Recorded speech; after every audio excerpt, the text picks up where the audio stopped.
Hello, YouTubers. Got a lot of news coming in today, so I thought I'd go ahead and bring you a special edition and give you some of this election news. And there's a few other articles that I'll throw in here too on this special edition for you.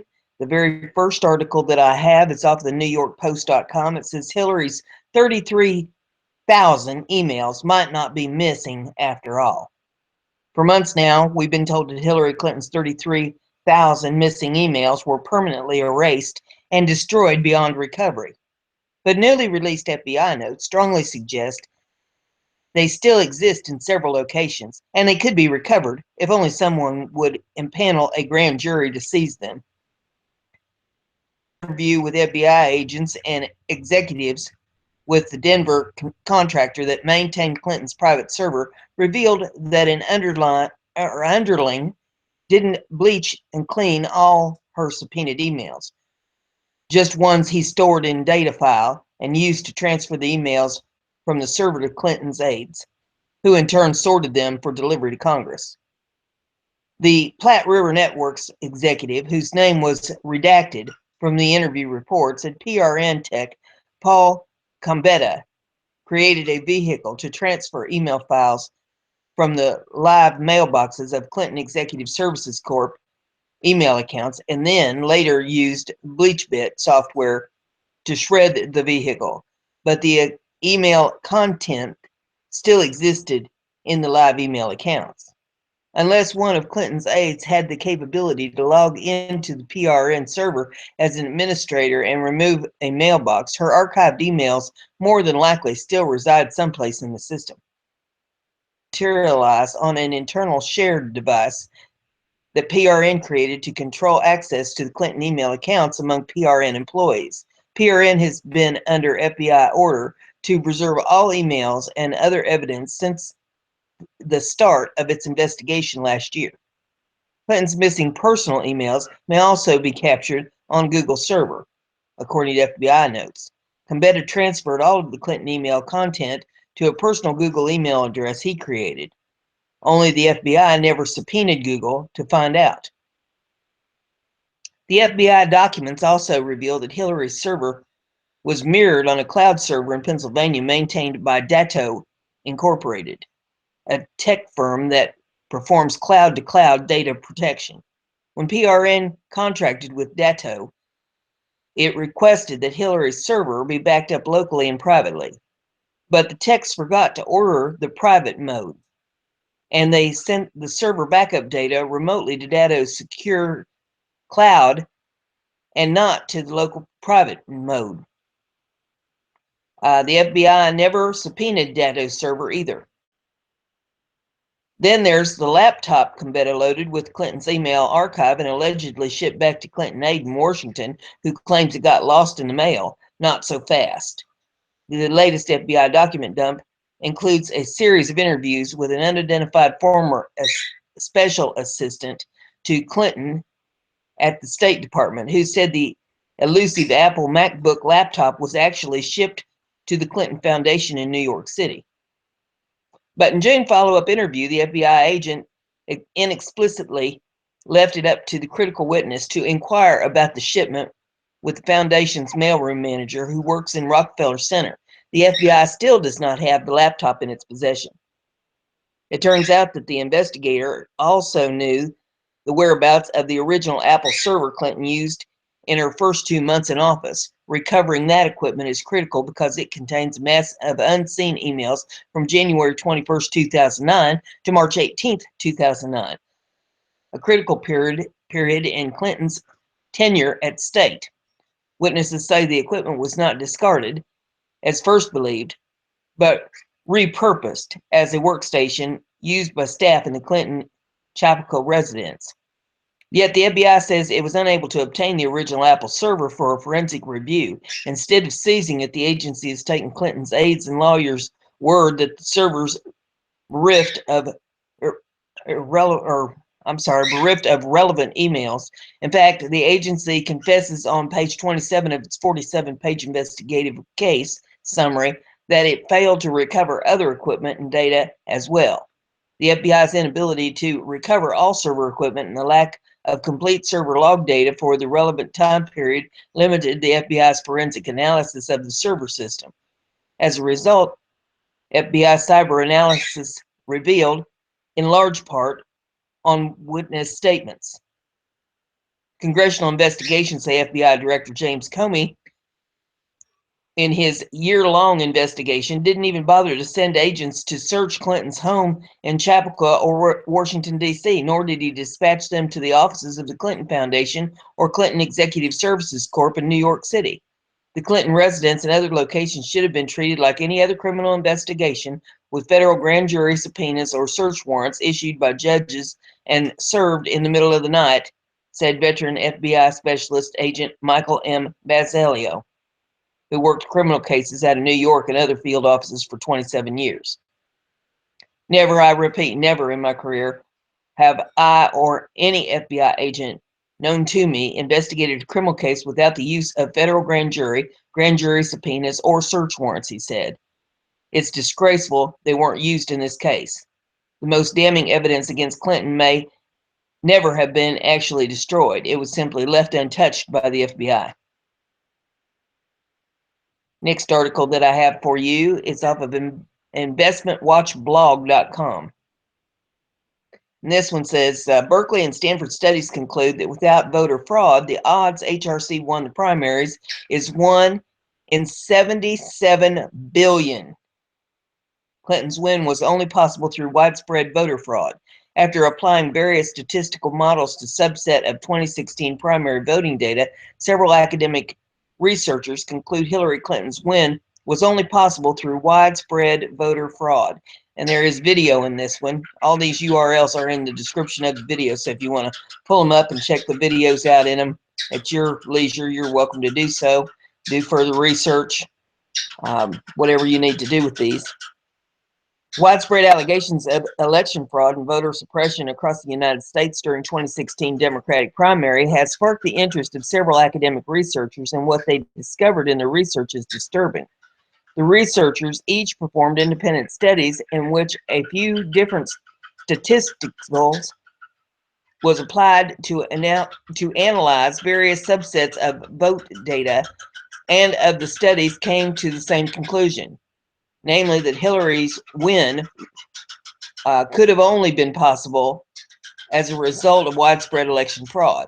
In fact, one of the statistical models applied by Stanford University researchers Rodolfo Cortez Barragan to a subset of the data found that the probability of the huge discrepancies, of which nearly all are in favor of Hillary Clinton by a huge margin, was statistically impossible, and that the probability of this happening was 1 in 77 billion. Furthermore, the researchers found that the election fraud only occurred in places where voting machines were hackable and that did not keep a paper trail of the ballots.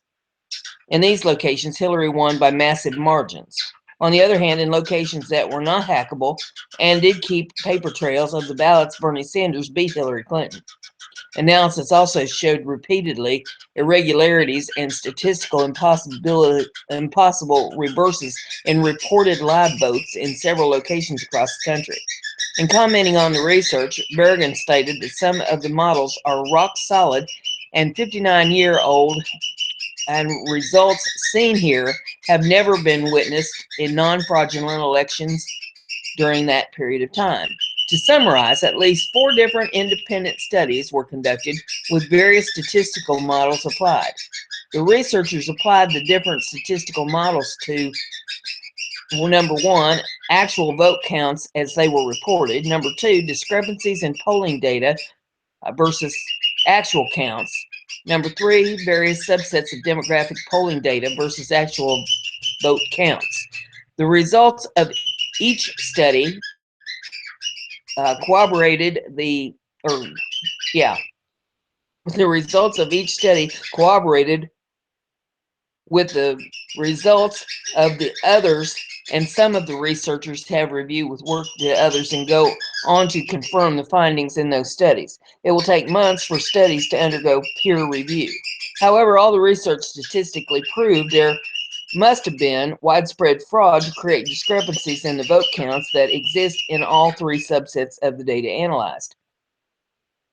The research of Bergen, done collaboratively with Axel Giesel of Tilburg University in the Netherlands. That research corroborates independent mathematical research conducted by Richard Charn. Further independent research was conducted by Beth Clarkson of Berkeley, who not only collaborated with the two previous studies, but reviewed them, and after her research was done and confirmed their results. A PDF summary of the Bergen-Giesel study, try that again, a PDF summary of the Bergen-Giesel study, Are We Witnessing a Dishonest Election? Comparison based on the used voting procedures of the 2016 Democratic Party primary for the presidency of the United States of America can be found here. And there's a link there you can click to read up on that. And then this article goes on if you want to read a little bit more on that topic. The next one I have for you is off of Liberty Writers News. It says, breaking, top FBI agent just outed Hillary for the worst crime ever. It says, let me just start by saying that this is the single worst crime a person running for president in the U.S. has ever been convicted of. Hillary Clinton was just proven beyond a shadow of a doubt to have been directly involved in the bribing and promoting of a top FBI agent during her own email trial. Virginia Governor Terry McAuliffe, one of Bill and Hillary Clinton's most consistent backers, donated nearly $500,000 to the Virginia State Senate campaign of candidate Dr. Jill McCabe, who is married to FBI Deputy Director. I've reported on this before, but hey, this bears repeating until something's done about it. It says McCabe's husband, Andrew McCabe, was the Associate Deputy of FBI Washington Field Office, which was tasked with investigating Hillary's emails.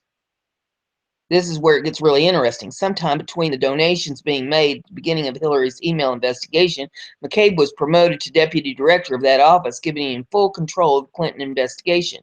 McCabe then declared that Hillary Clinton had done nothing wrong and Bill Clinton didn't commit a crime by meeting with Loretta Lynch because Bill was not officially under investigation. Sounds a bit suspicious, doesn't it? Luckily, McCabe was too stupid to cover his own tracks and accidentally helped out Hillary's crimes. Look, there's no excuse not to get this kind of information out to every single person you know. The world needs to know about Hillary's crimes so they can see how dangerous it'd be to let her lead. And there's more on this if you want to click on the links and go to more pages on this article, but Lord have mercy. This just tears it, doesn't it? Next one we have is off of Reuters.com. It says, Trump asked team to trim back transition efforts, focus on the race sources.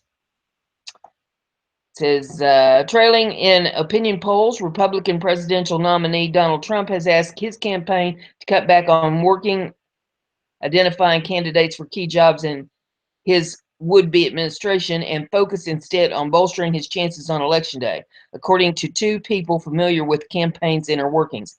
After months of bitter battling, Trump's Democratic rival Hillary Clinton has a commanding lead in the race to win the Electoral College and claims the U.S. presidency on November 8th. According to the latest Rutgers Post States of the Nation project results released on Saturday, which mirror other national polls. People working on Trump's White House transition, which is led by New Jersey Governor Chris Christie, have been asked by Trump to narrow down those efforts and refocus on the race. The source, who asked not to be identified, said Tuesday. They have, as a result, largely set aside efforts to identify candidates for key cabinet positions, yet they are continuing to work to fill lower level jobs, such as Securities and Exchange Commission General Counsel, that would allow Trump to begin basic work on his agenda if he won on November 8th without worrying about winning political battles first. Members of the transition team are also providing Trump with on the transition work to allow him and the campaign to focus at the to focus the core of its efforts on improving his chances of winning the election, the sources said. Trump's spokesman Hicks did not immediately respond to a request for comment.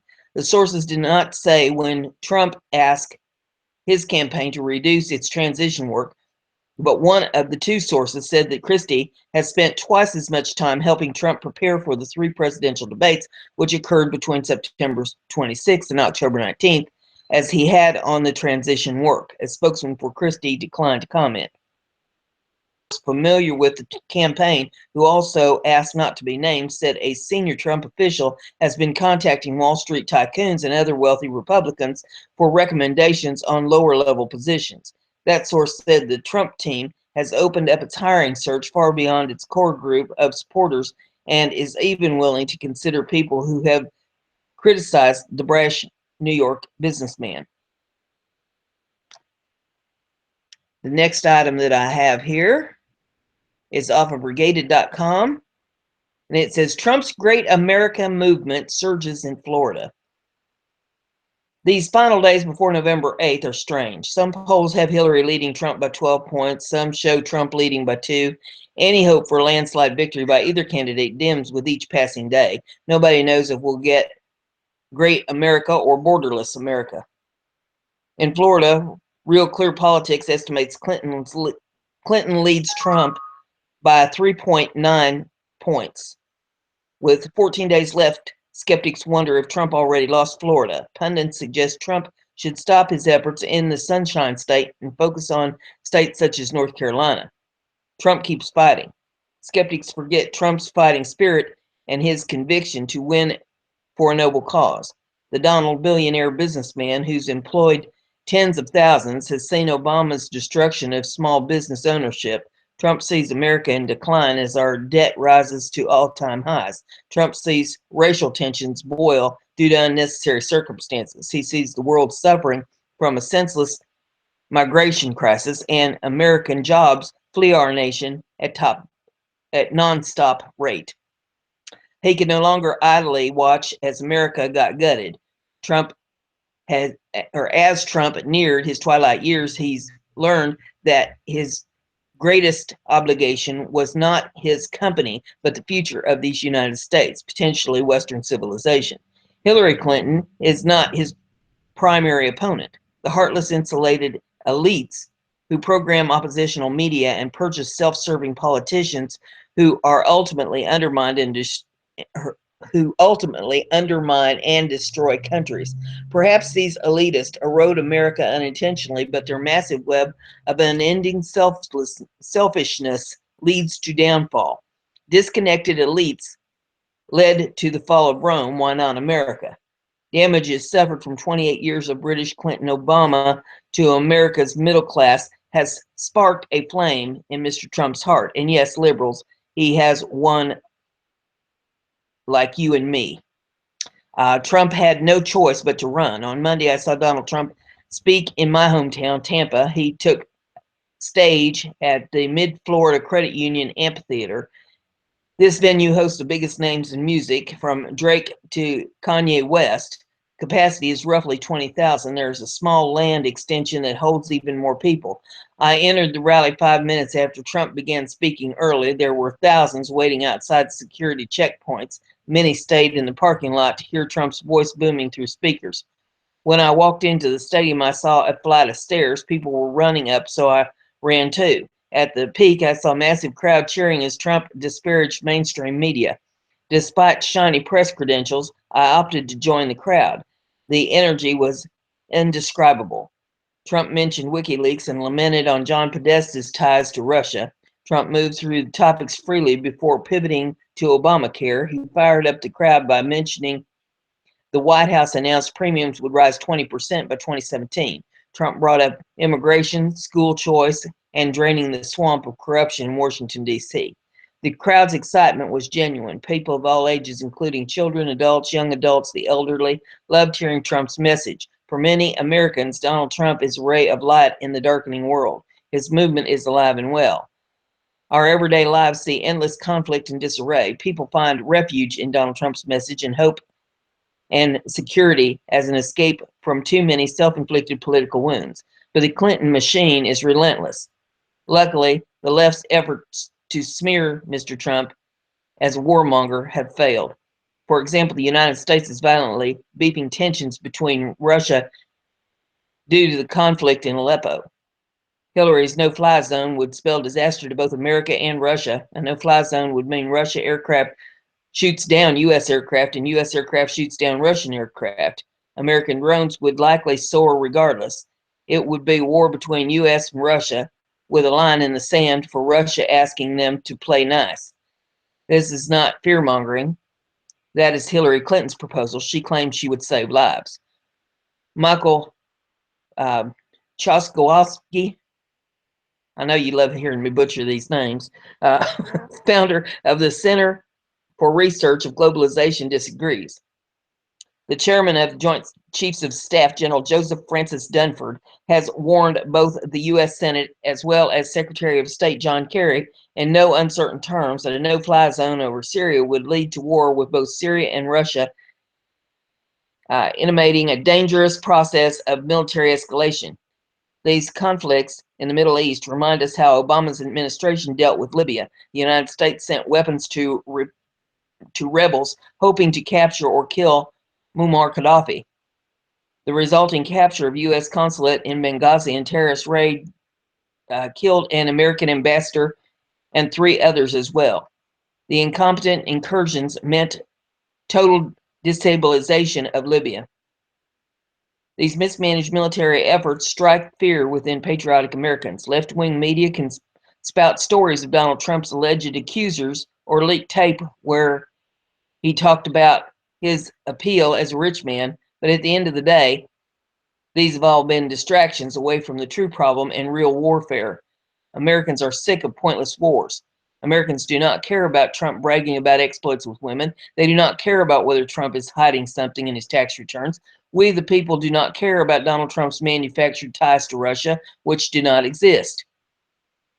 We as people care only about issues that expose us to risk. Americans worry about health care under a new administration or how to tackle ISIS abroad and at home.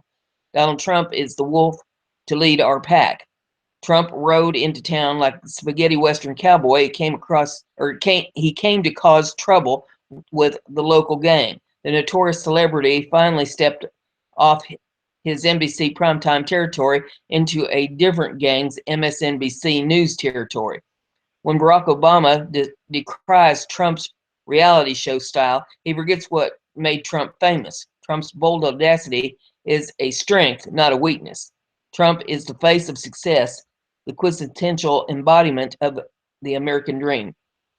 Trump could have continued his life of luxury and watched mudslinging between Jeb and Hillary. Instead, Trump risked his reputation to run against a corrupt establishment. They reacted by throwing every conceivable attack at Trump. Americans are done with lies from Congress and the White House. At every point in our history, people have stood up to oppression from within government. The Revolutionary War, the Civil War, the Civil Rights Act have all been responses to government oppression.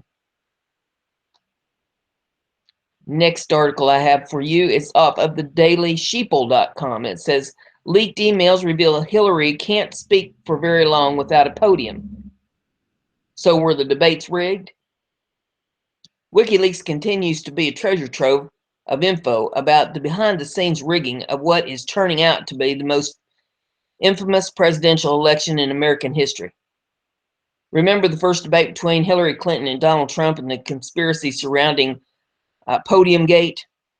Hillary required a special-built podium under the pretext that she didn't want to appear shorter than Trump. After the debate was over, however, a sneaky cleaner man was caught on tape approaching Hillary's podium multiple times, removing various items and looking as shady as possible while doing it. What could also clearly be seen was what appeared to be a lit screen dimming specifically in her podium and not in Trump's just after the debate officially ended. This led to lots of speculation on whether or not Hillary cheated during the first debate against Trump and other debates as well, having her comments fed to her.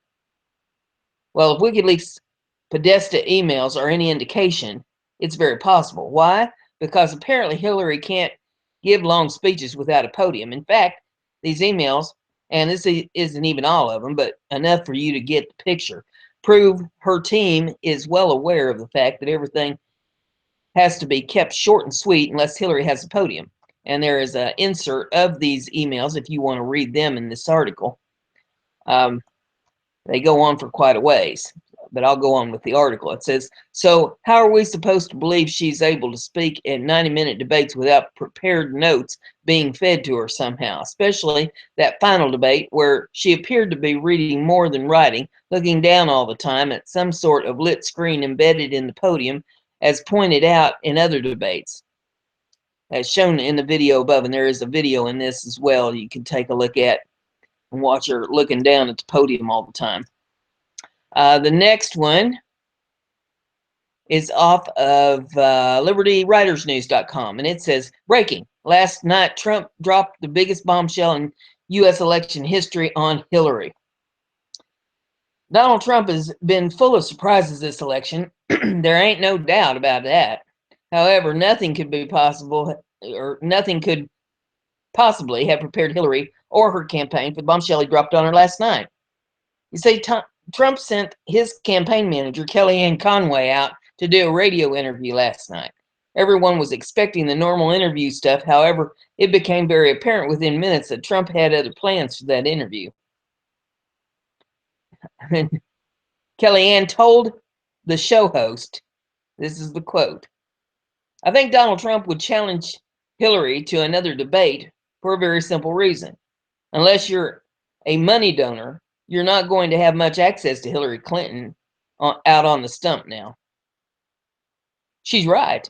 Hillary Clinton's like a black widow. She may be deadly and dangerous for our country, but give her the opportunity and she'll go hide under a rock until the public forgets about her. I, for one, would love to see Donald Trump beat down Hillary for a fourth time.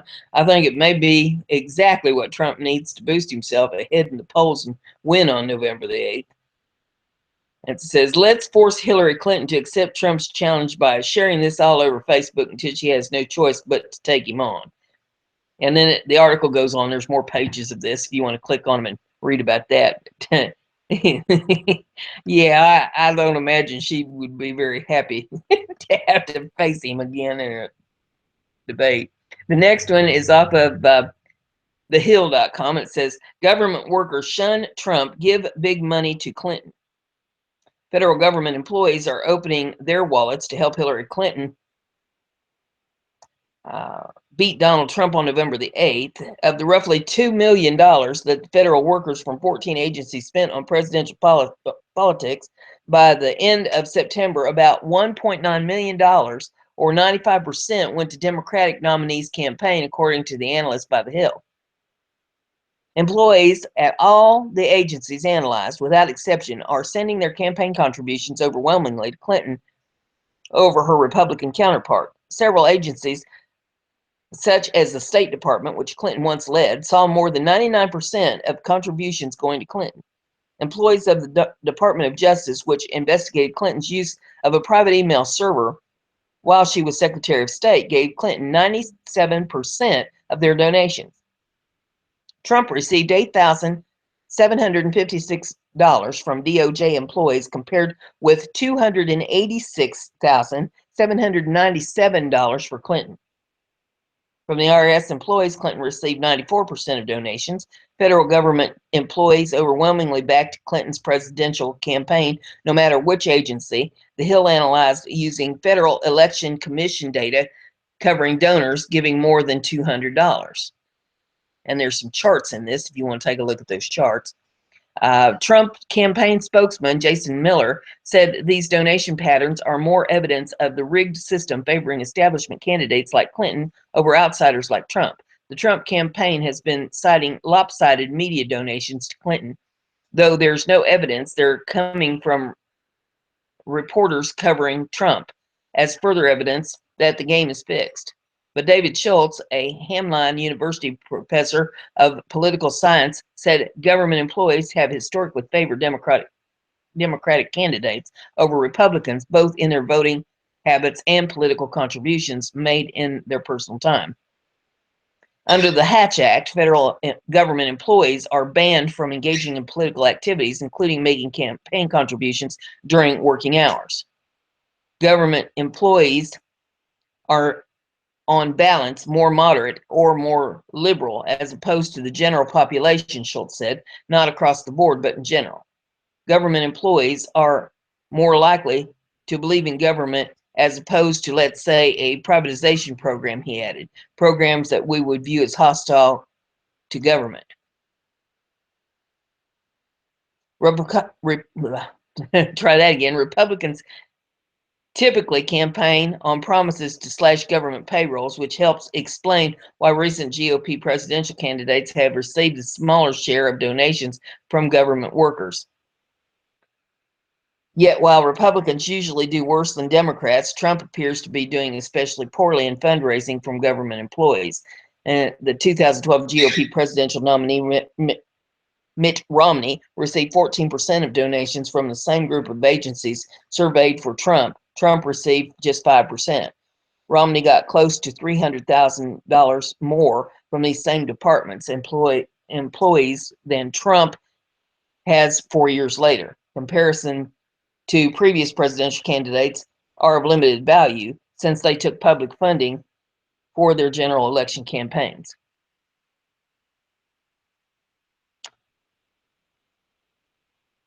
And we'll get it to scroll up here a little bit.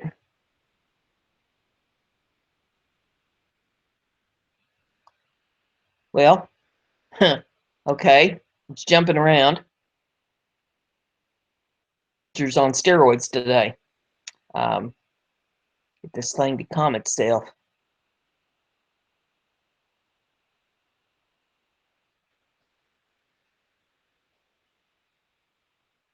Goodness gracious. Okay. Trump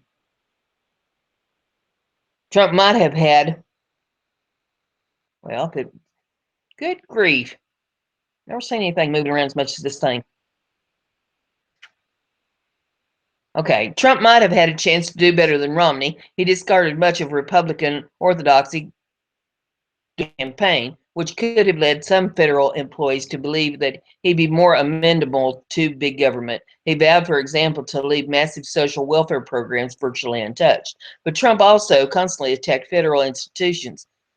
During his primary campaign, he described the federal government as a corrupt, bloated body run by very, very stupid people. Trump vowed tremendous cutting of the government in an interview with Wall Street Journal in January, and signaled out the Department of Education and Environmental Protection Agency as agencies he slashed dramatically, if not outright eliminate. Agency employees have likely taken note of Trump's hostile rhetoric. In the Department of Education's case, that included Trump's pledges to hand over control to the states and to fight tooth and nail against Common Core standards. From the Department of Education's employees this cycle, Trump received 3 donations totaling $220. Clinton received 724 donations for more than $74,000. In all, she received 99.7% of donations from employees of the department.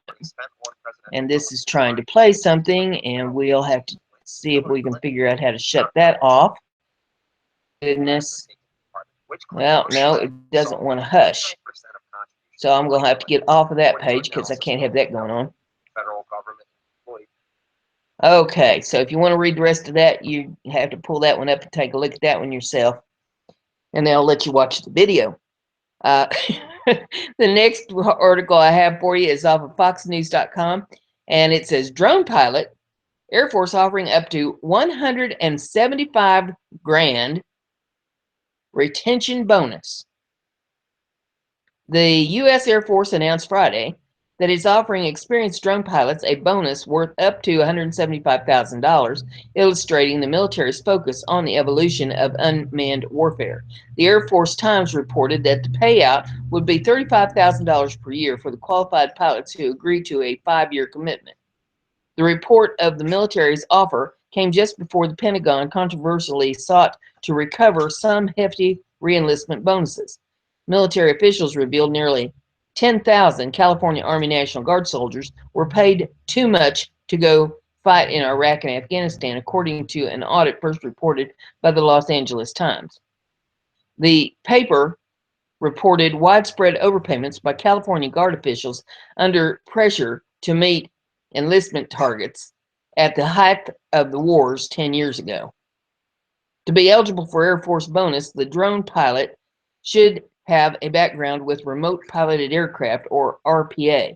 The beefed up bonus was mandated as part of President Obama's 2016 National Defense Authorization Act. The Air Force reported that interested applicants could refer to the MyPERS website.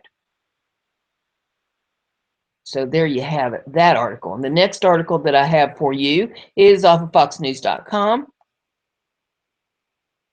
And this says, Carter suspends Pentagon's demand of return of cash bonuses to California soldiers. Secretary of Defense Ash Carter announced Wednesday that he was ordering the Pentagon to suspend its efforts to recover decade-old reenlistment bonuses paid to thousands of California Army National Guard soldiers who fought in Iraq and Afghanistan. About 2,000 soldiers were recently told they had to repay the cash bonuses that in some cases amounted to $15,000 or more. Carter said there was process in place to assist soldiers who sought relief of such obligations, and in this case, hundreds of Guard members have already sought and have been granted relief. Lawmakers blast bonehead decision. Says, but the process has simply moved too slowly and in some cases imposed unreasonable burdens on service members, Carter said. That is unacceptable. He did not mention any time frame for the suspension, but he insisted that it would be in place until he was satisfied their processes working effectively. Drone pilot? Air Force offering up to $175,000 retention bonus? Faced with shortage of troops at the height of the two wars, California Guard officials offered bonuses of $15,000 or more for soldiers to re-enlist. Federal investigation in 2010 found thousands of bonuses and student loan payments were improperly doled out to California Guard soldiers. About 9,700 current and retired soldiers received notices to repay some or all of the bonuses, and $22 million recovered so far. Soldiers said they felt betrayed at having to repay the money. These bonuses were used to keep people in, said Christopher Van Meter, a 42-year-old former Army captain and Iraq veteran who was awarded a Purple Heart. People like me just got screwed. Van Meter said he refinanced his home mortgage to repay $25,000 in reenlistment bonuses and $21,000 in student loan repayments that the military says was improperly given to him. The California Guard said it had to follow the law and collect the money. At the end of the day, the soldiers ended up paying the largest price, Major General Matthew Beavers, deputy commander of the California Guard, told the Los Angeles Times. We'd be more than happy to absolve these people of their debts. We just can't do it. We'd be breaking the law. The next article that I have for you is off of freebeacon.com. It says Obama administration targets soldiers' bonuses, lets bad VA employees keep theirs. Pentagon asks troops to repay bonuses. VA rewards employees after widespread problems. Federal government is trying to recoup enlistment bonuses given erroneously to thousands of California soldiers despite routinely allowing poor performing VA employees to keep their bonus checks. The Los Angeles Times reported last week that the Pentagon demanded that thousands of California soldiers repay bonuses they were given to fight in Iraq and Afghanistan. The Defense Department asked the soldiers to repay the bonuses, which amounted to $15,000 or more each, after audits revealed they were overpaid by the California National Guard. But the practice stands in contrast with the Obama administration's Department of Veterans Affairs, which has failed to take back hundreds of thousands of dollars paid to high-ranking bureaucrats who have been scrutinized for bad behavior or poor management. For instance, the VA said last year it would not collect over $400,000 in bonuses paid to two senior executives who managed the agency's hiring system to take new jobs less with less responsibility and receive relocation benefits. The VA, which acknowledged that the employees abused the system, said it did not have the legal authority to recoup the money. The agency awarded $100,000 in bonuses to the regional director of the VA in Pittsburgh, Pennsylvania in 2013 after an inspector general report exposed systematic failures that led to the deaths of 6 veterans as a result of a Legionnaire's outbreak on his watch. The VA also gave $64,000 in bonuses to an executive who stepped down after overseeing 4 VA hospital construction projects that ran $2 billion over budget. The high-level official is now eligible for federal retirement benefits. The VA curtailed bonuses for a small segment of senior executives 2 years ago after veterans were found to have died waiting for care at their hospitals, but the department continued to disperse performance-based bonuses to thousands of employees. The VA paid out $142 million in bonuses in 2014, the year the scandal over hidden wait lists spurred a national outcry. This sum included extra paychecks for employees at VA facilities that were cited for poor management and bad performance, according to reporting by the USA Today last year. Employees who received bonuses that year included staffers who managed a facility in Toma, Wisconsin, that overprescribed opiates to veterans, including one who died.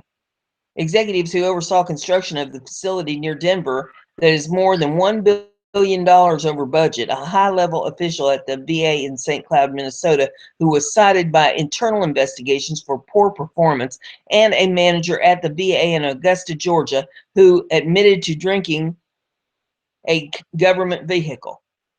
The VA's network of hospitals has been scrutinized by lawmakers and veterans groups for continued mismanagement and shortcomings in patient care. A newly released Inspector General report that shed light on continued healthcare delays and bad scheduling practices at the VA in Phoenix, Arizona, the epicenter of the wait list scandal 2 years ago. The government's priorities have been made abundantly clear to both veterans and American taxpayers. Why aren't incompetent and even criminal VA employees being asked to pay back their bonuses? Mark Lucas, a member of the Iowa National Guard who serves as executive director of Concerned Veterans for America, told the Washington Free Beacon. Unfortunately, this kind of waste, fraud, and abuse is common out of the Pentagon. There's very little congressional oversight of how the Pentagon is spending taxpayer money. That's what allows mismanagement like this to happen in the first place. We need to do a better job auditing the Pentagon, Lucas said. The bottom line, this whole situation is shameful. CBA is urging Congress to act immediately to waive these repayments. When contacted for comment, the White House referred the Free Beacon to the VA, which did not respond to a request for comment.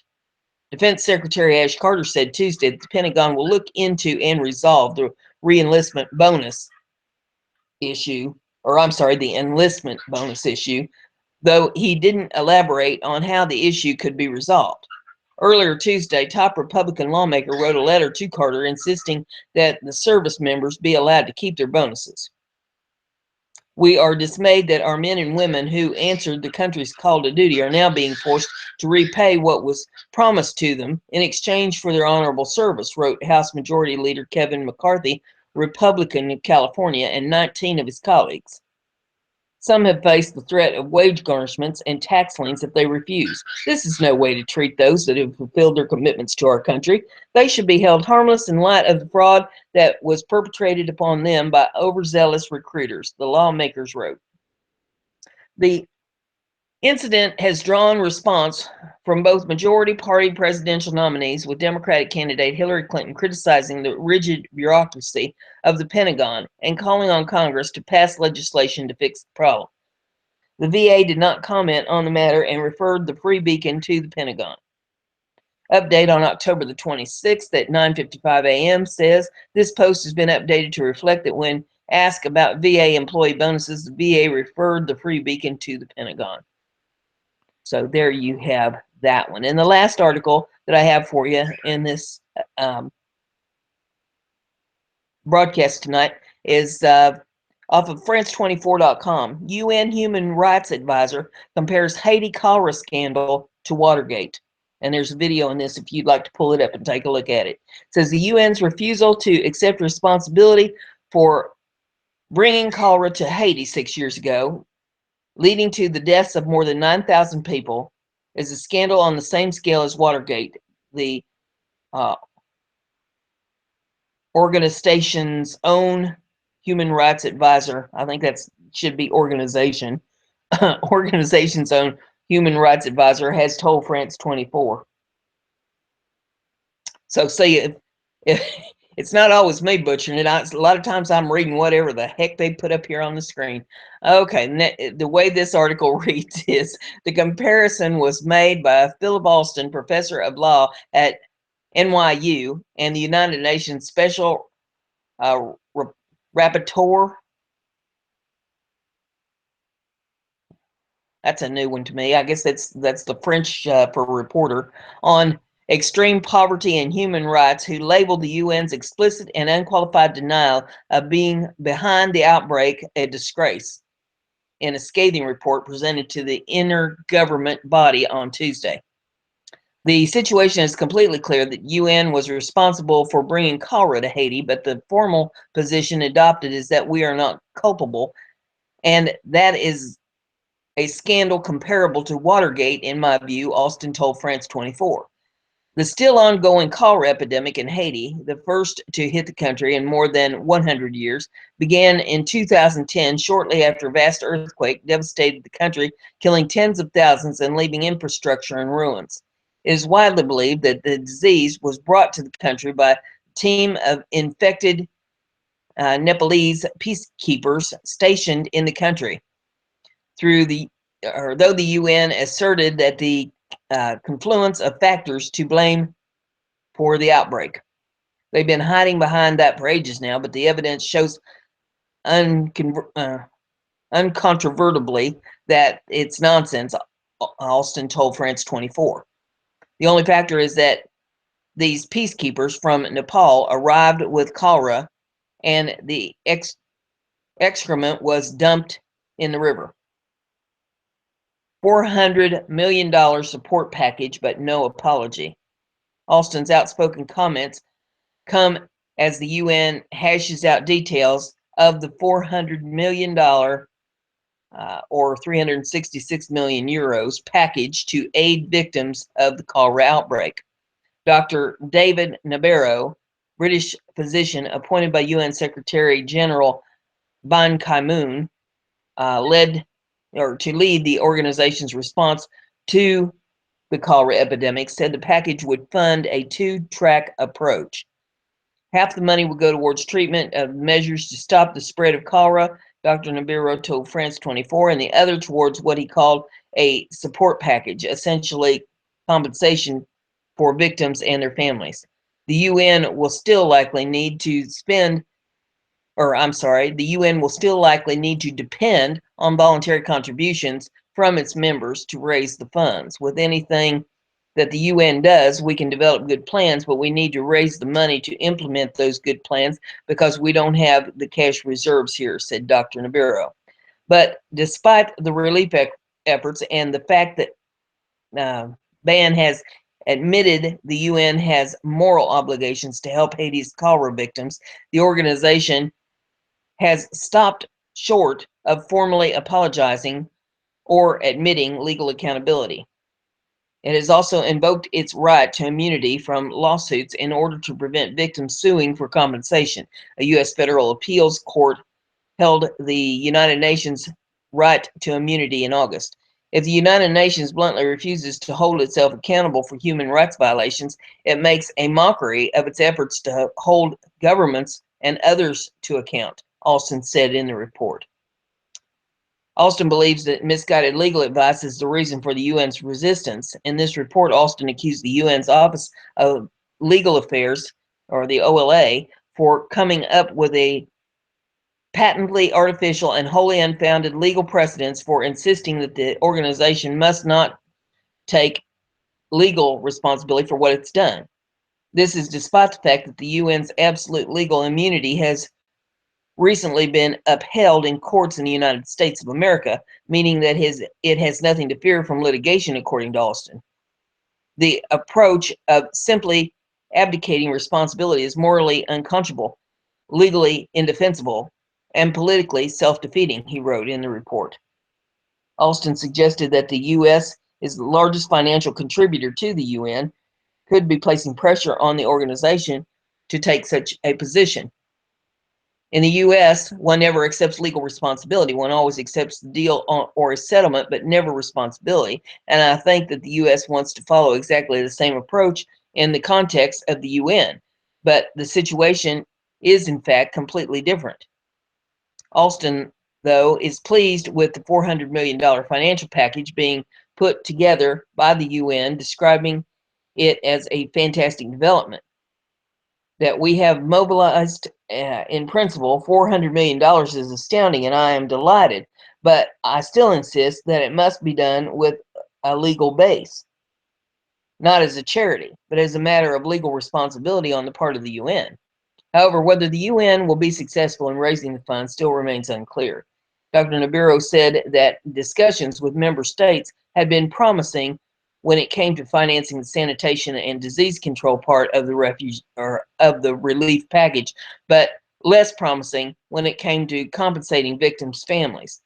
If you deny responsibility, then it's much harder to raise money to mobilize resources because it becomes just another general development problem, noted Alston. And I think the UN has actually exacerbated the problem significantly through its denial for many years. So that's what I have for you on the special edition. I hope you enjoyed that, and we'll see you back with the current events tomorrow.